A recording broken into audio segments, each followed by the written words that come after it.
morning, everybody. Welcome to Storytime with Miss Amanda from the South Haven branch of the library.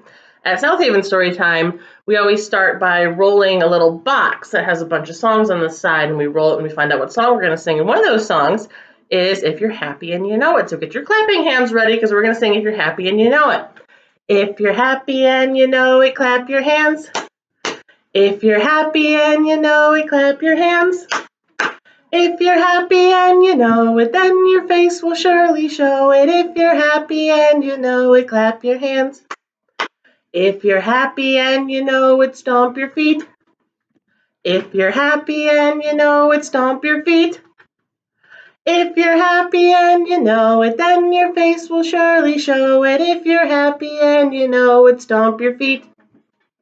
If you're happy and you know it, shout hooray, hooray! If you're happy and you know it, shout hooray, hooray! If you're happy and you know it, then your face will surely show it. If you're happy and you know it, shout hooray, hooray! If you're happy and you know it, do all three. Hooray! If you're happy and you know it, do all three.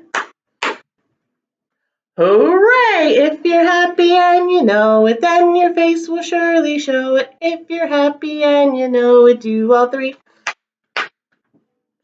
Hooray! Good job, everybody. Get you up off your feet, get you exercising today. Well, today I've picked out some storybooks about some animals like frogs and alligators. So I figured I would put on my Princess and the Frog mouse ears here, because those are about the only frog-oriented mouse ears that I have.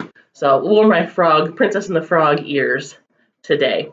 So the first story that I picked out is actually a pop-up book called The Widemouthed Frog. And I feel like I cannot do the story without doing funny voices for the animals. It's just what I do. So we're going to read The Widemouthed Frog. I'm going to turn this just a hair so that I can hold up the book and you can see the pictures a little bit better as I hold up the storybook here. Since it's a pop-up book, you're going to want to see the pictures, right? So, The Widemouthed Frog, a pop-up book by Keith Faulkner and illustrated by Jonathan Lambert. Oh, there's the frog in the front. Ribbit, ribbit. And here he is. Whoa, look at his mouth. I'm a wide-mouthed frog, and I eat flies, said the wide-mouthed frog, sticking out his long, sticky tongue. Look, there's a fly on it. That's gross. As he hopped along, he met a blue-feathered bird.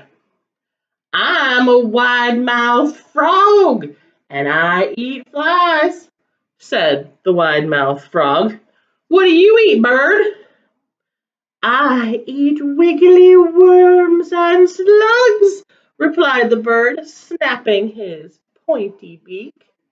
His beak? I don't want to eat worms and slugs either. Next, the wide-mouthed frog met a furry brown mouse. I'm a wide-mouthed frog, and I eat flies, said the wide-mouthed frog. What do you eat, mouse? I eat crunchy seeds and juicy berries, replied the mouse, wiggling her whiskers. Look at her little whiskers.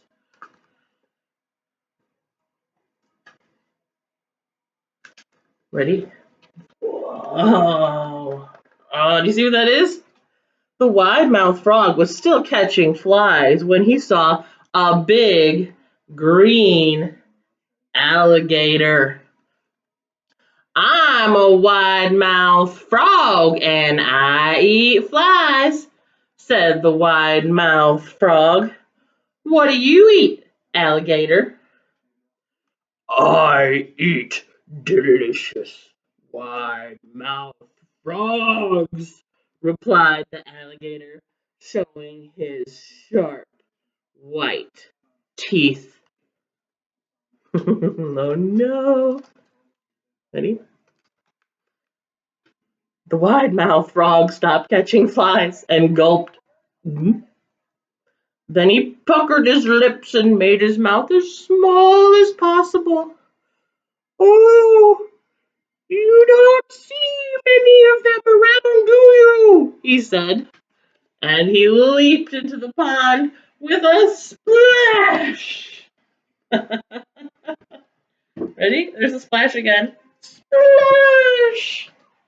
I love that story. That's such a fun story. I have another story about an animal with a big mouth with some sharp, pointy teeth. This is called Alan's Big Scary Teeth by Jarvis. I like this author a lot. He does a lot of fun storybooks. So we're going to read Alan's Big Scary Teeth. And there's the back, and it says, "This is Alan. He has big, sharp teeth, and he loves being scary." So let's read Alan's Big Scary Teeth. There's Alan again.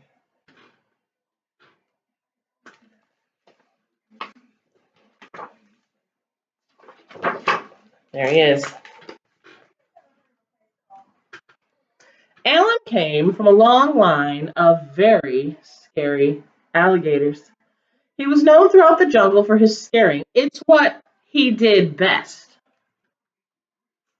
Alan would start each day polishing his scales, sharpening his nails, and brushing each of his big, scary teeth for at least 10 minutes at a time.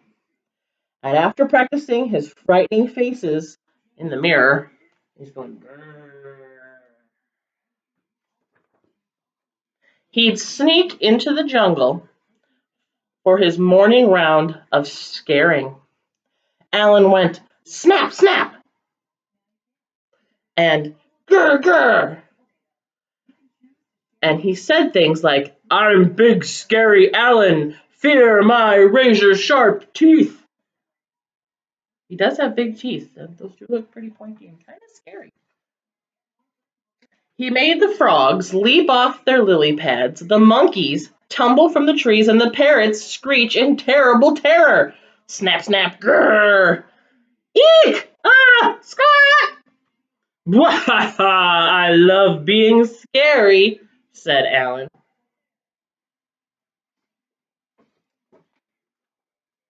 After a long day of scaring the jungle animals, Alan would head back home to the swamp, relax, finish the crossword in the Jungle Times, and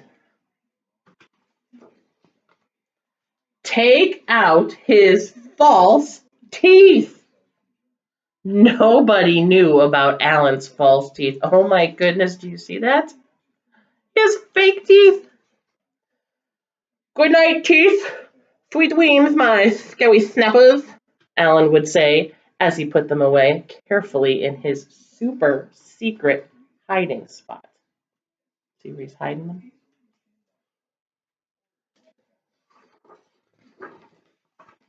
One morning, Barry the Beaver was up early collecting wood and came across dozing Alan. Terrified that Alan might wake up and gobble him whole, he quickly dived behind a bush. "Whew, that was close," thought Barry, just as a set of false teeth fell out of a bush with a very familiar snap, snap. Oh my, found the teeth. When Alan awoke, his teeth were gone. "My teeth! My teeth! Where are my teeth?" What could he do? Maybe no one would notice. Could he still be scary without them? He decided to head into the jungle as usual. He made the frogs leap off their lily pads, the monkeys tumble from the trees, and the parrots screech with laughter. Alan just wasn't very scary without his teeth. Snap, snap, grrr.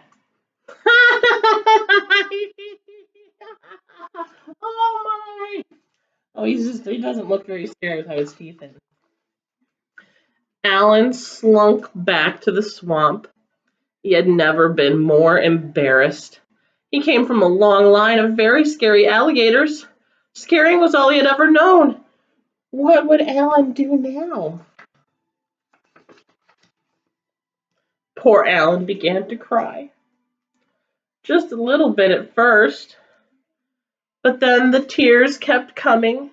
He howled and yowled more than all the jungle babies put together, and he could not stop crying until the next morning when all the animals turned up at Alan's swamp with his big, scary teeth. "We'll give you back your teeth," said Frog. "Really?" said Alan.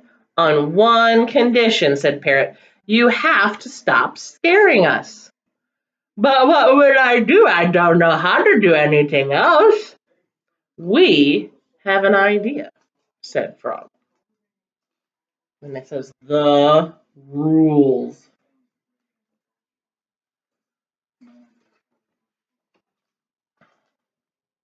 And so every day, after polishing his scales, sharpening his nails, and brushing his big scary teeth, Alan headed into the jungle and became Alan the gardener, Alan the hairdresser, and Alan the dentist.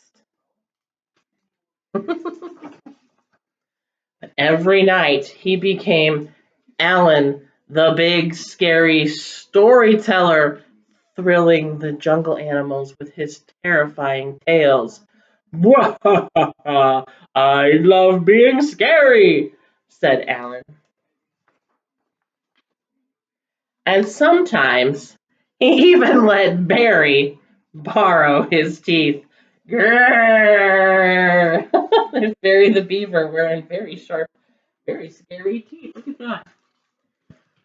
So thanks for coming to story time with us today. And I'm going to play a song about an animal with some big, scary teeth.